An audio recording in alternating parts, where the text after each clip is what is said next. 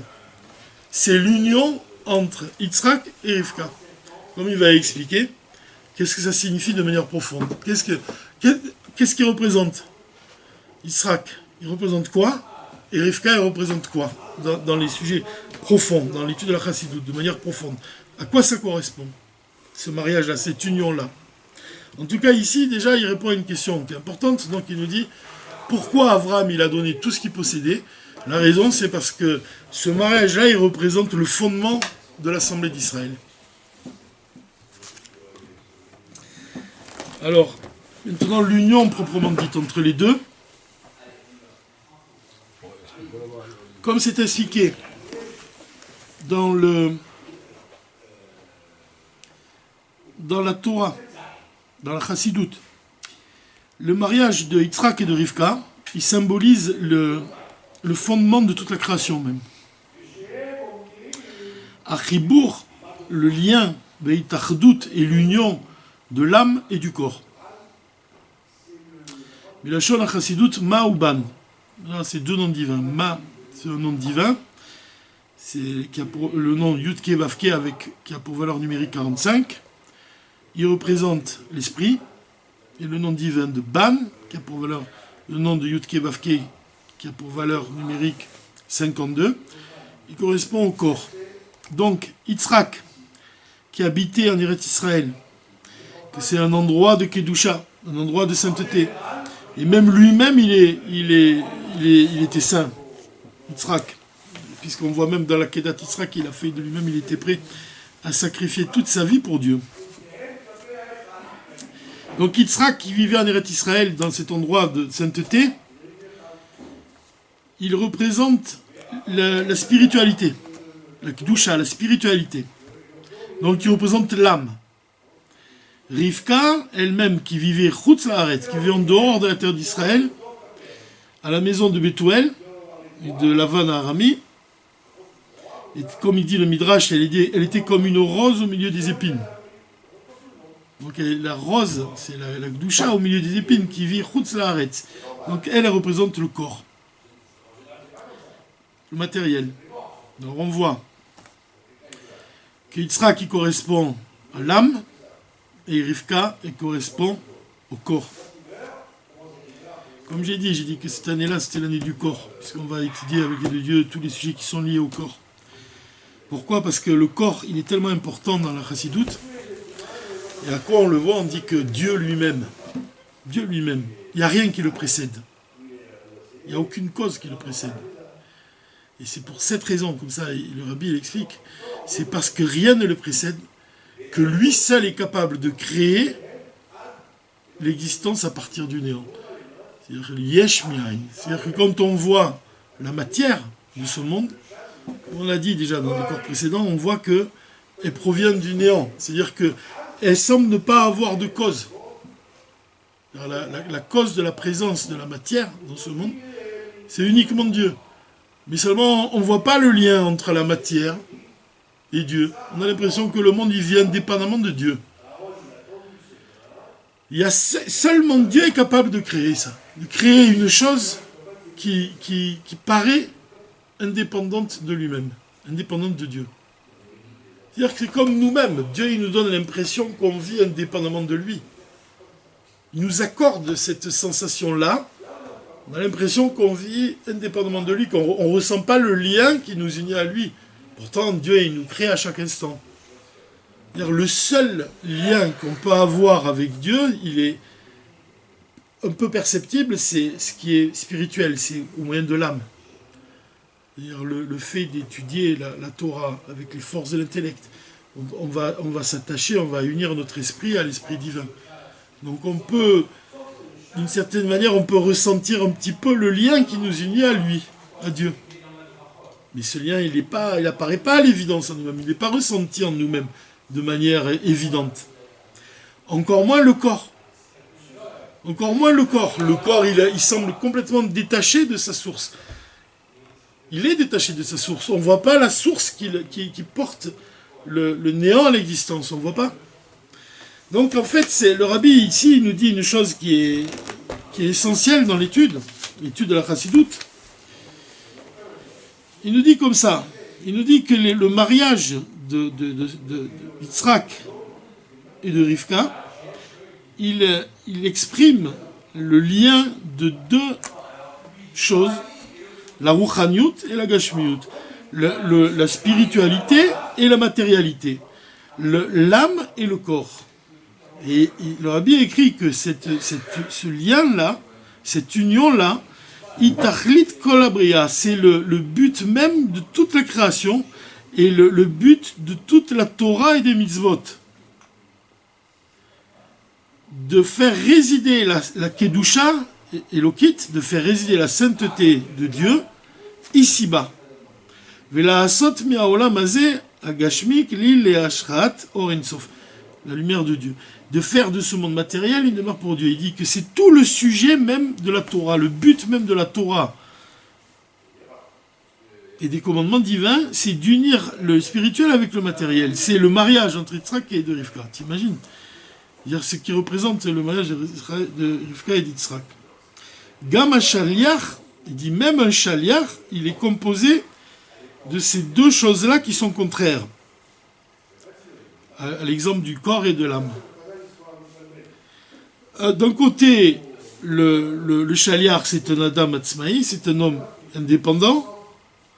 Et de l'autre côté, il est battel, il s'annule complètement à celui qui lui donne à Dieu. Et il ne fait rien de par lui-même, il fait seulement ce que Dieu lui a ordonné d'accomplir. Donc il possède ces deux choses contraires. Donc c'est lié avec le corps, l'union entre le corps et l'âme. Le corps, ça veut dire quoi? C'est que lui-même, il existe. Le shaliach, il a une existence indépendante de celui qui l'envoie. Et de l'autre côté, il est totalement soumis à celui qui l'envoie. Et ça, c'est le travail d'Eliezer. Eliezer, il a réussi à accomplir la mission qu'Avram lui a donnée. Et qu'est-ce que c'est? En fait, quand on a un shaliach, on doit unir ces deux choses-là. On doit unir ces deux conditions en nous-mêmes. Le shaliach en lui-même, il est composé de deux choses. Et c'est de quoi? C'est ces deux choses. C'est-à-dire son existence propre et le fait qu'il est totalement soumis à celui qui l'envoie à exécuter sa mission. C'est de cette manière, c'est pour ça qu'on voit que le shaliach, c'est un intermédiaire. Si tu prends tu dis que tu prends le cas de Moshe Rabbeinu, ou du Mashiach. Les deux sont des shlochim de Dieu. Tu prends Moshe Rabbeinu, c'est un shaliach de l'éternel, c'est-à-dire que Dieu, il envoie faire une mission, mais aussi, il doit faire cette mission, il doit l'accomplir dans ce monde. Qu'est-ce qui lui permet d'accomplir la mission que Dieu lui donne? C'est qu'il possède en lui-même les deux choses qu'il doit réunir. Il doit réunir Dieu avec la création. Alors, c'est quoi les deux choses qu'il possède, qui lui permettent d'unir ces deux choses-là? C'est-à-dire que d'un côté, il est comme l'éternel, il est comme Dieu. Pourquoi? Parce que Dieu, il envoie, et quand on dit que quand le shaliach, il est comme celui qui l'envoie. Il agit, il est totalement battel à Dieu, il est totalement soumis à Dieu, donc il est comme celui qui l'envoie. Il a le pouvoir d'agir comme celui qui l'envoie. Alors, d'un côté, tu vois que quand on dit qu'il réunit les deux aspects qu'il est censé relier l'un avec l'autre, c'est-à-dire que d'un côté, il est divin, c'est-à-dire qu'il est comme Dieu, parce qu'il est totalement soumis à lui. Et de l'autre côté, c'est un être de chair et de sang. Ça, c'est le deuxième côté qu'il possède. C'est-à-dire que c'est un être de chair et de sang. Donc, il est comme ce monde matériel. Et c'est pour ça qu'il est capable d'unir le divin avec ce monde. Parce que d'un côté, il est comme ce monde. Et d'un côté, il est comme Dieu. Il possède les deux caractéristiques en lui-même. Et c'est ça la définition d'un intermédiaire. Un intermédiaire, c'est quelqu'un qui possède les deux aspects qu'il est censé relier. C'est un aspect qui va relier l'un avec l'autre. Jusque-là, c'est clair? Ça va? Pas de questions?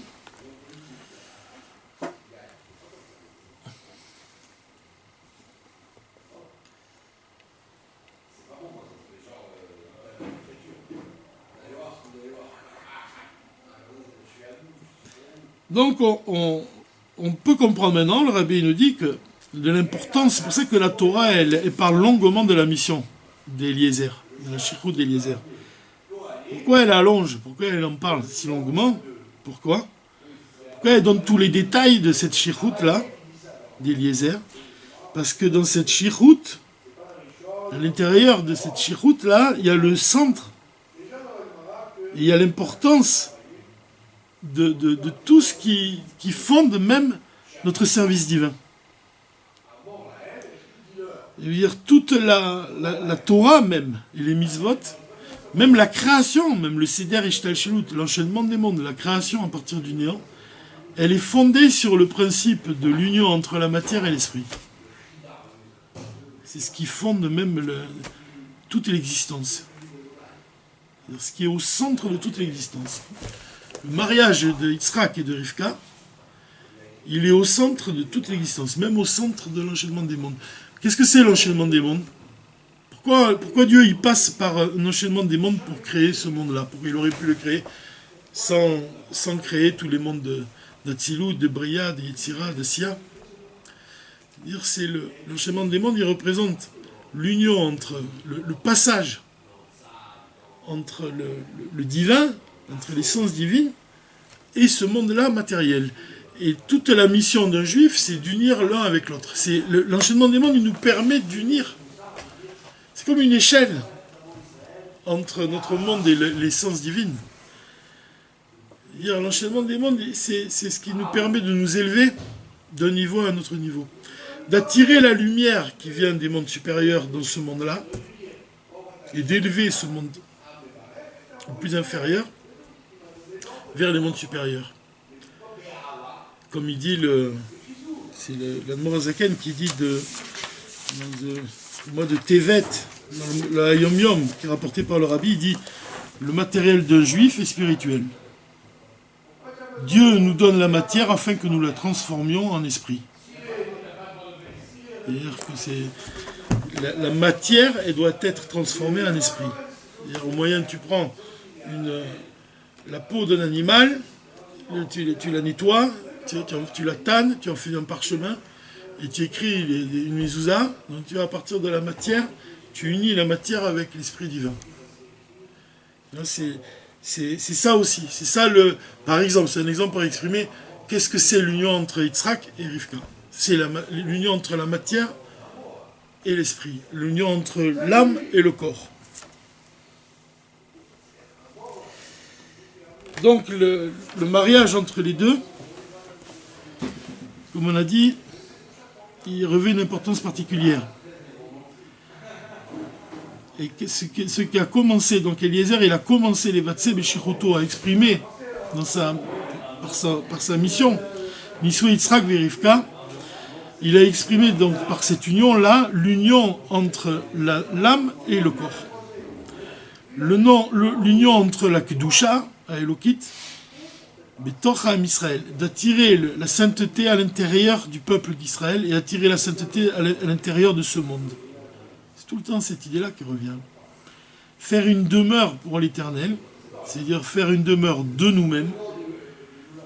La Kedusha, attirer la Kedusha, la sainteté dans notre corps, dans notre âme, et attirer la sainteté dans l'espace physique de ce monde aussi. On doit faire de ce monde physique aussi une demeure pour Dieu. Le plus bel exemple, moi je trouve, pour comment on sanctifie l'espace physique. Tu as une idée? Comment on sanctifie l'espace physique? Tu purifies l'air en disant des paroles de Torah, c'est vrai, mais l'espace physique vraiment matériel, comment tu le sanctifies? Comment tu en fais une demeure pour Dieu? Il y a un très bel exemple, c'est celui de la paix. Tu prends un champ, tu cultives ton champ, cet espace-là physique, quand est-ce qu'il devient là vraiment, tu le sanctifies? C'est quand tu donnes une partie de ce champ aux pauvres. Là, vraiment, ce champ, il obéit à la loi de Dieu. C'est-à-dire, dans ce champ-là, le fait de donner la PA aux pauvres, un coin de ton champ, le réserver aux pauvres, tu fais de l'espace physique une demeure pour Dieu. Comme on dit, Machar, il s'assied parmi les pauvres. C'est la volonté de Dieu que Machar, il descende dans ce monde. Quand on dit dans Bereshit, on dit que la première paracha, il y a écrit que l'esprit du Machar, il flotte au-dessus des eaux. Il flotte au-dessus des eaux. Mais c'est pas ça faire une marque pour Dieu. Il faut pas que l'esprit de Machar soit au-dessus des eaux. Il faut le faire pénétrer dans la terre de ce monde, dans le corps de ce monde. C'est ce qu'il dit ici. La Shirout d'Eliezer, c'est de faire. Ça exprime l'union entre la matière et l'esprit, ça exprime l'union entre la Kedusha et ce monde physique, et aussi l'homme lui-même, le juif. La Kedusha, elle doit pénétrer dans sa chair. Comme on l'a vu déjà la semaine dernière, quand on a parlé de la circoncision d'Abraham, il a circoncis sa chair, il a fait même de sa chair, il y a l'empreinte de la volonté de Dieu dans sa chair, dans son corps. C'est l'union, tu vois, c'est l'union entre la parole de Dieu et la matière de ce monde. C'est Rivka, elle représente le corps, et Yitzhak, il représente la parole de Dieu. Donc c'est la première shirout de la Torah, c'est celle d'Eliezer. Et c'est celle qui va donner la force à toutes les autres qui vont succéder après. Jusqu'au Mashiach. Que Mashiach, c'est lui qui va terminer cette mission-là. Il va parvenir, Mashiach, à la perfection de l'union entre le Sam béni soit-il et les enfants d'Israël. De l'union entre le Sam béni soit-il et ce monde. Kola olam kulo. Begeoula amiti de la Shlema. C'est pour cette raison que Mashiach, on dit c'est un chaliar. Parce que lui-même, il possède ces deux aspects contraires. Mitzadecha, d'un côté, c'est une neshama dans un corps, c'est une âme dans un corps. Comme on dit que Rambam, il tranche sur le Mashiach qu'il va accomplir des guerres pour Dieu. Donc on voit bien qu'il se trouve là. Il se trouve dans ce monde, il va combattre pour Dieu, il va faire la guerre pour Dieu. Et avec ça, il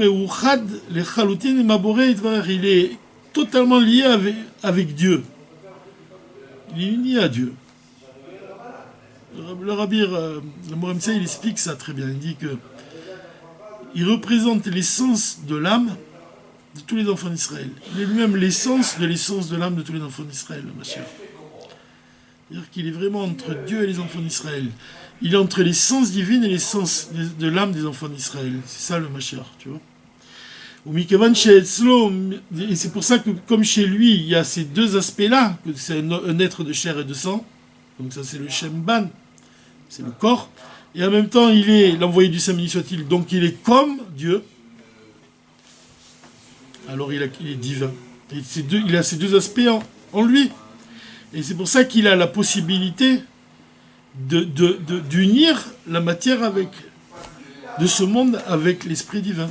Parce que lui-même, il a ces deux aspects qui sont en lui-même. Alors maintenant, il y a la différence ici. Le Rabbi il nous donne la différence entre Moshe et Mashiach. Quelle est la différence entre les deux? Dans les mondes supérieurs, en fait, le Rabbi explique que Moshe représente la tribu de Chochma. Pourquoi c'est Chochma, Moshe? Parce qu'il a reçu la Torah de Dieu. La Torah, la sagesse de Dieu. Qu'est-ce que c'est la Torah? C'est la sagesse de Dieu, c'est la pensée de Dieu.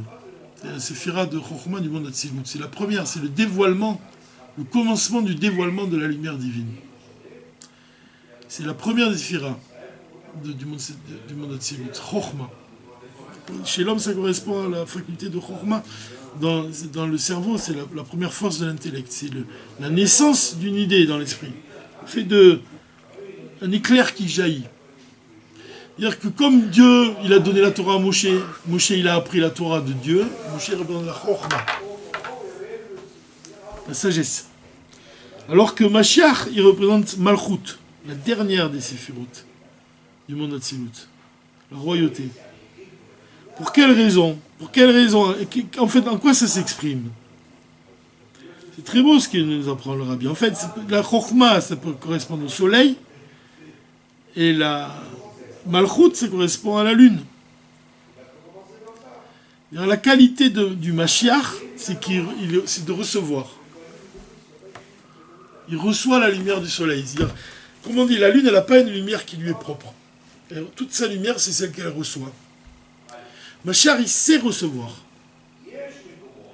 Et ça, c'est très fort, parce que le fait qu'il sache recevoir, il peut s'élever ensuite plus haut que Moshe.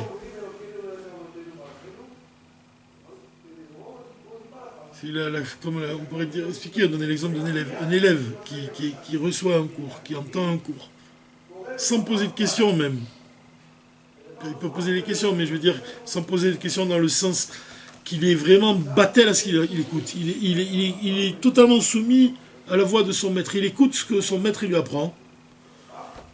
Il est capable ensuite d'aller encore plus loin que son maître, de faire un chidouche. Parce que d'abord, il sait écouter, il sait recevoir les choses, il prend toutes les informations. Et à partir de... C'est comme une graine que tu vas planter dans la terre. La terre, elle représente ce qui est le plus inférieur. C'est Malchut, d'ailleurs, on l'appelle aussi Malchut. La terre, c'est aussi Malchut.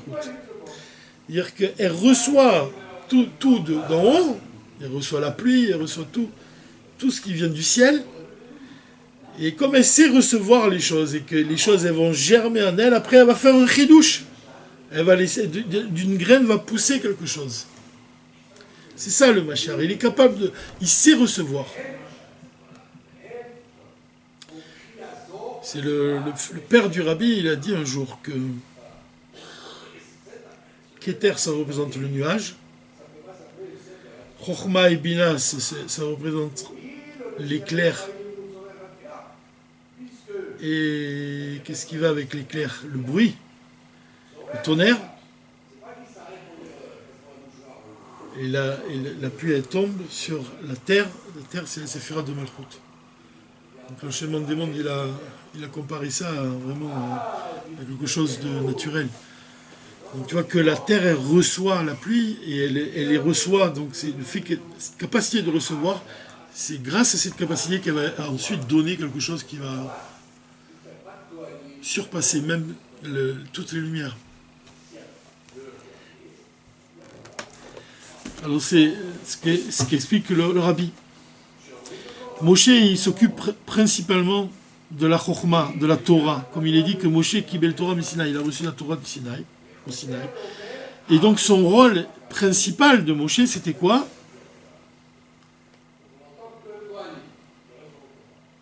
C'est d'enseigner la Torah. C'est les Hashpia. Alors que le rôle du Mashiach lui-même, il est dit au sujet du Mashiach, il y a un mode Melech mi Beit David. On parle d'un roi. Moshe, on parle de Chokhmah, il a reçu la Torah, il est lié avec la Torah, alors que le Mashiach, on parle d'un roi. Donc les Moshe, c'est à quoi l'Hashpia. Moshe, il a la force d'influencer son entourage, de lui enseigner la Torah. Pourquoi? Parce que la Torah, elle donne la force au service divin. Sans la Torah, il n'y a rien qui peut se passer. Même elle donne dans la Torah, il y a la graine pour provoquer la délivrance finale. Par contre, Mashiach, lui, c'est différent. Lui, il a la force de recevoir, de l'ékabel. L'idée est de par le fait qu'il est entièrement soumis. Tu as vu, la qualité principale du Mashiach, c'est qu'il est entièrement soumis. Une soumission absolue. Et par cette soumission absolue, où il a le mérite de recevoir toutes les forces d'en haut, et de s'élever même plus élevé, dans un endroit encore plus haut que Moshe. Et c'est pour ça qu'on dit que c'est lui qui va amener la Géboula, Amitit V'Hashlema, l'Echol Béni Israël.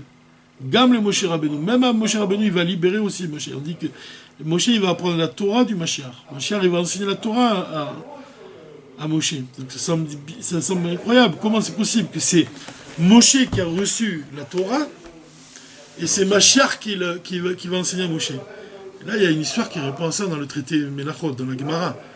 Quand on dit que Moshe, il a vu, il assistait à un cours de Rabbi Akiva. Et en fait, il ne comprenait pas ce que disait Rabbi Akiva.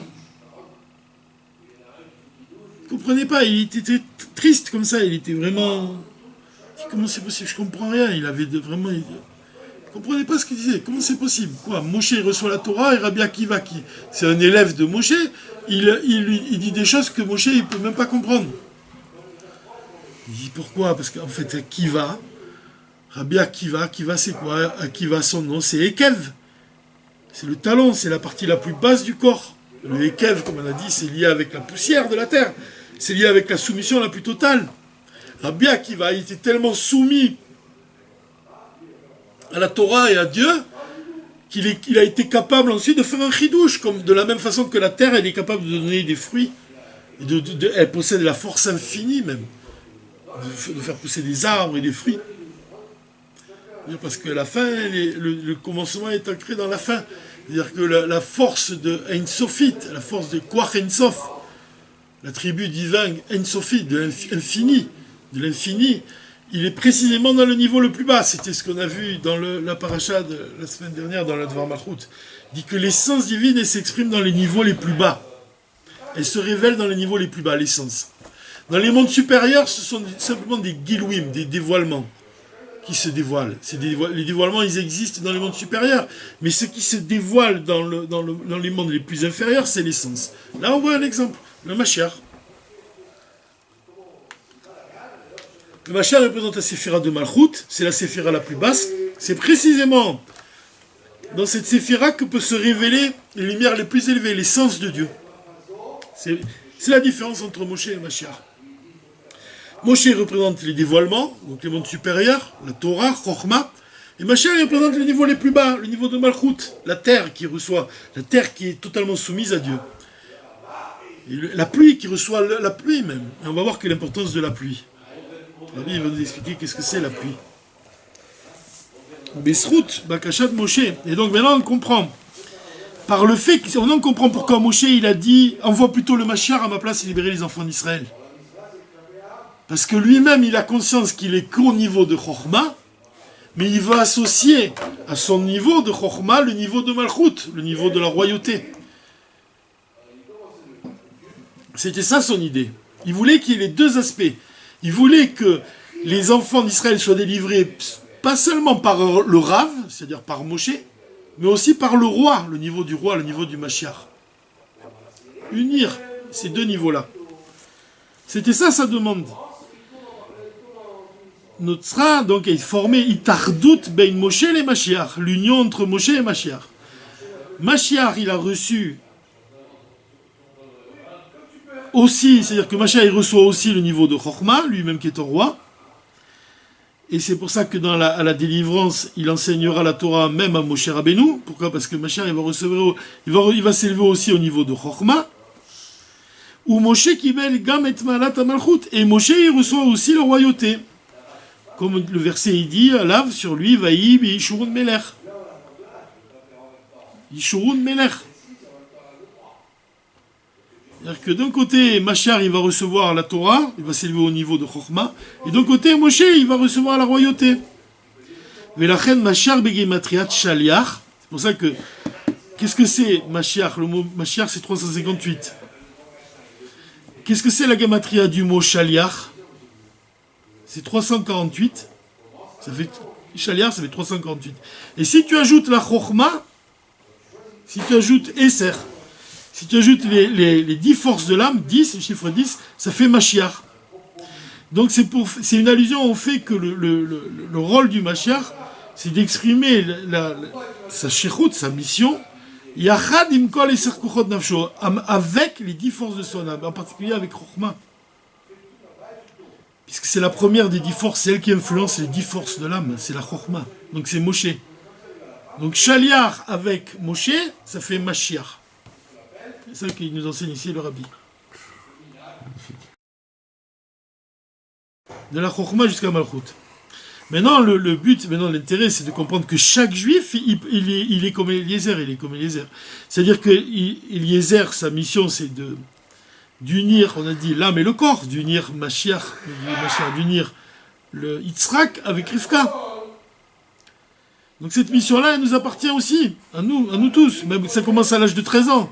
À partir du moment où un juif met les téphilines, il commence à faire la mitzvah de porter les téphilines, il a l'obligation de faire les mitzvot. Qu'est-ce que c'est les mitzvot ? C'est unir le corps avec la matière. Le corps avec l'esprit, pardon. D'unir ce monde matériel avec Dieu. De révéler Dieu dans ce monde matériel. D'unir Rivka, le corps, avec Yitzhak, la lumière divine. Donc il y a deux possibilités pour faire cette mission, d'unir la matière avec le corps. Ça s'exprime de deux manières différentes. On peut exprimer cela de quelle manière ? Behashpa, à la manière de Moshe. que Moshe, on a dit qu'on illumine le monde, on sanctifie ce monde. Moshe, comme il a dit, on enseigne la Torah, par exemple. Et on apporte la lumière de la Kedusha dans ce monde. Ça, c'est le travail de Moshe. Comme Moshe Rabbeinu. Comme le soleil. Le soleil, il éclaire une pièce. D'ailleurs, Moshe, il éclaire l'assemblée d'Israël. Il lui apporte la Torah. Il lui enseigne la Torah. Il y a une autre manière aussi de réunir ce monde matériel avec Dieu. De quelle manière? À la manière de Mashiach. Que Mashiach, on a dit qu'il sait recevoir. C'est-à-dire, c'est quoi? Pourquoi il sait recevoir? C'est qu'il est battel, il est entièrement soumis à Dieu. Totalement soumis à Dieu. Donc, de quelle manière on agit comme Mashiach? C'est qu'on apprend à nos frères juifs la hitbatlut, la soumission à Dieu. Et on fait de ce monde un réceptacle pour recevoir la lumière de Dieu. Donc on prépare le monde au dévoilement divin. Ça, c'est le travail de Mashiach. Et surtout, ça s'exprime surtout, c'est compréhensible par le fait surtout d'apprendre la soumission. D'enseigner la soumission, d'enseigner l'humilité, d'enseigner tout ce qui est lié à la soumission, parce que c'est par la soumission qu'on peut atteindre les niveaux les plus hauts. Par la soumission qu'on peut attirer l'essence divine. Donc le travail, la profondeur de la Torah, l'étude de la Chassidoute, c'est ça le travail de Mashiach. C'est préparer le monde à être un réceptacle pour l'essence divine. Alors ici il nous dit le fait d'unir maintenant Moshe avec Mashiach. Yeshgam l'école Yehudi, chaque juif, il a la force d'être lui-même Bebitul Mukhlat Lekudisha Berichu, de se soumettre à Dieu totalement, d'accomplir la volonté de Dieu en ayant un esprit de soumission, ou Beyachad Imze, et même avec ça, Liot Metziut Shel Adam, d'être lui-même, d'exister réellement. Comme un homme qui pense, Choshev ou Mevin, qui comprend, Bem Saoud, Sichlo, par l'intermédiaire de son Sechel. Par l'intermédiaire de sa personnalité même. De quelle manière il doit se demander, de quelle manière influencer le monde, de quelle manière éclairer la terre. C'est-à-dire qu'un chaliar, il ne ressemble pas à un autre chaliar. C'est pas le même chaliar que tu trouves à un endroit et que tu trouves à un autre endroit. Chacun, il a une particularité. Chacun, il a sa personnalité. Chaque juif, il est différent. L'un de l'autre, il est différent. Ça veut dire que d'un côté, tu dois être totalement soumis à Dieu. Ça représente l'âme. Et de l'autre côté, le corps, il existe aussi. Le corps, ça veut dire quoi dans ce cas? Ça veut dire que ta personnalité, elle existe. Tu unis deux choses qui sont contraires. Les détails de ta personnalité. Et ce ne sont pas que des détails, c'est parce que ça va donner à ta mission une particularité. Tu vas t'exprimer de manière différente. Tu vas enseigner avec ta touche personnelle. Mais de l'autre côté, tu es totalement soumis à Dieu. C'est-à-dire que d'un côté, les forces de ton intellect, tu les mets à l'évidence. Tu travailles avec les forces de ton intellect, de tes forces à toi, avec tes particularités, ta sensibilité, et elles doivent exister. Mais de l'autre côté, ta volonté, c'est celle d'accomplir la volonté de Dieu. Et toi-même, toutes tes forces personnelles, elles sont au service de Dieu. Elles sont soumises à Dieu. Quelque part, c'est ça, unir la matière avec l'esprit. Unir ta personnalité avec la volonté de Dieu. C'est ça qu'il veut dire ici. Keshem Eliezer Natan Avraham et Kol Asherlo. Qu'Eliezer, il a donné à Avraham tout ce qu'il avait. Un chaliar, il donnait tout ce qu'il a. Gamken à nous, même nous-mêmes. Akadosh Hu noten et Kol Asherlo, להצלחת עבודת השליחות היחידה להביא להתגלות משיח צדקנו. Nous aussi, on donnait à Dieu tout ce qu'on possède pour révéler la présence du Mashiach. Et donc, cette mission-là, elle s'exprime plus particulièrement à notre époque, puisque vraiment, on est à l'époque du talent du Mashiach.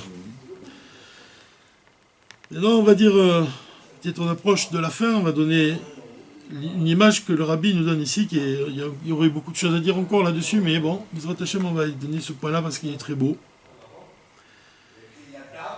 Les filles Odaat Nasi Dorenu, Shehu Mashiach, Ayachid Shebe Dorenu, selon le Rabbi, il dit du Rabbi Barayatz qu'il est le Mashiach unique de notre génération.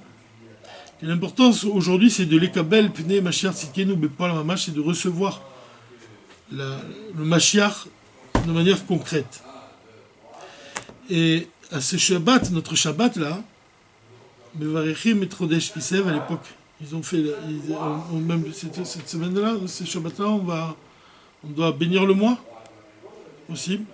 Dans tous les cas, Chodesh HaGeoula, le mois de Kislev, bientôt quand on va bénir le mois de Kislev, c'est le mois de la Geoula, Veze Zman Shel Gshamim, c'est le mois des pluies, qui sont liés aussi avec la mission du Mashiach. Pourquoi la pluie elle est liée avec le Mashiach? Alors écoute ce qu'il dit ici, il nous dit Keshem Sheak Shamim Olim Trila Milema Talema Ala. C'est-à-dire que les pluies d'abord elles vont du bas vers le haut, comme il est écrit Ve'ed Ya'ale Min Haaretz.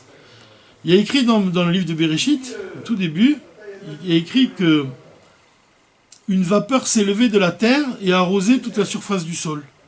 C'est quoi? C'est le principe de la pluie. Au départ, le soleil il va chauffer l'eau elle va s'évaporer, et dans l'air, cette vapeur-là, elle va monter dans l'air, et ça va former des nuages qui vont s'épaissir, et ensuite la pluie elle va tomber.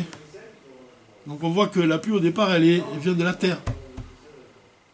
La vapeur d'eau qui monte, qui s'élève ensuite, qui va former des nuages, mais au départ, cette vapeur, elle vient de la terre. Donc il y a écrit, le verset, il dit, une vapeur s'est levée de la terre et a arrosé toute la surface du sol.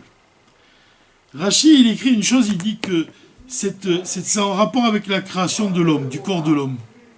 Pour quelle raison? Il dit que Dieu, il a fait remonter l'abîme, c'est-à-dire les vapeurs, il a fait remonter les vapeurs d'eau, pour arroser les nuages, comme ça il dit. C'est beau, c'est vraiment beau ce qu'il dit.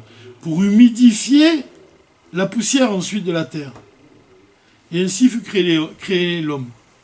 Il prend l'exemple, Rachid, d'un pétrisseur qui verse de l'eau et ensuite il pétrit la pâte. Tu comprends ce que ça veut dire? Ça veut dire que il dit que la pluie elle vient des vapeurs d'eau qui viennent de la terre précisément, qui s'élèvent et qui vont dans l'air, ensuite ça forme des nuages et puis de ces nuages va tomber la pluie qui va tomber sur le sol. Et quand le sol qui est humidifié, il va prendre cette poussière et va créer l'homme. Donc c'est très beau c'est très profond, on pourrait trouver une infinité de sens à ce qu'il dit ici.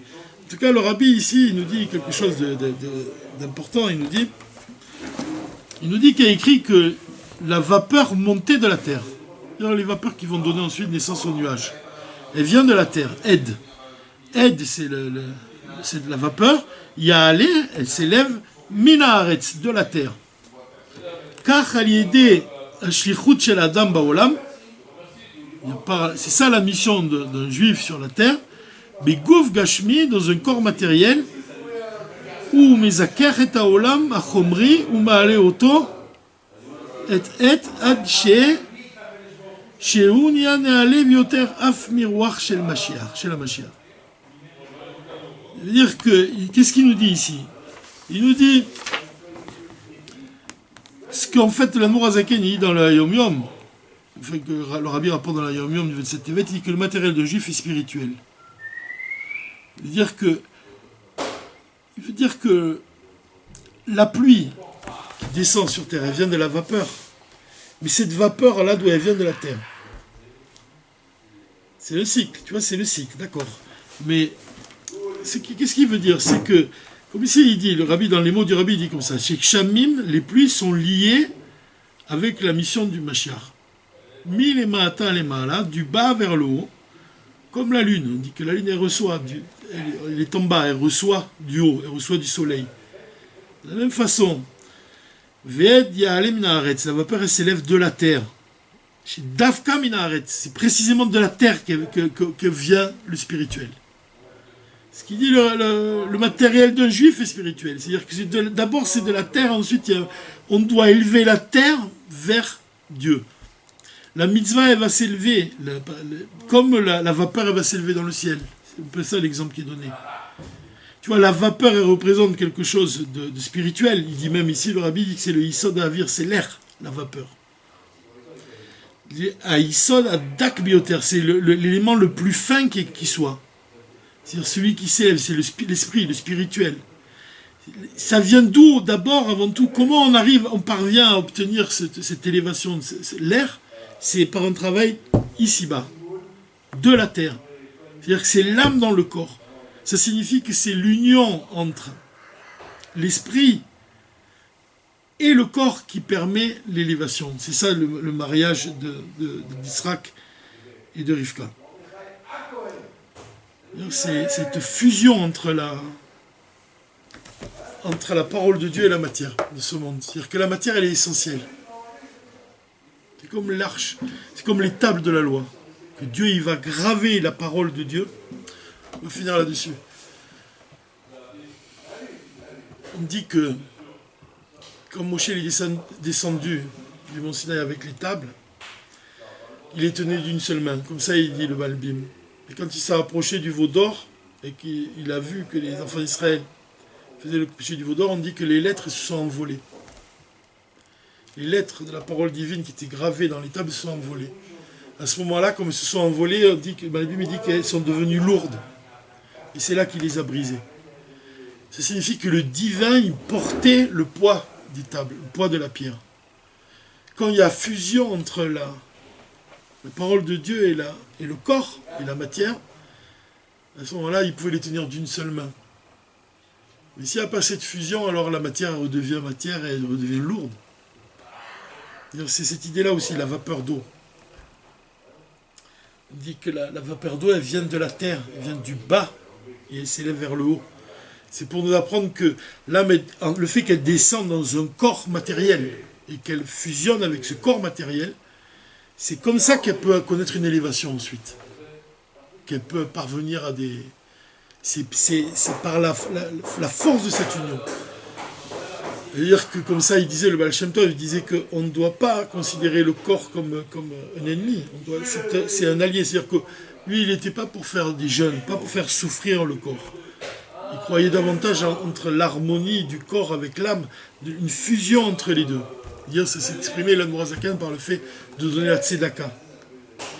C'est de cette manière que tu donnes de la tzedaka, tu donnes de ta vie, puisque l'argent, quand quelqu'un il possède de l'argent, il a une vitalité nouvelle comme ça en lui.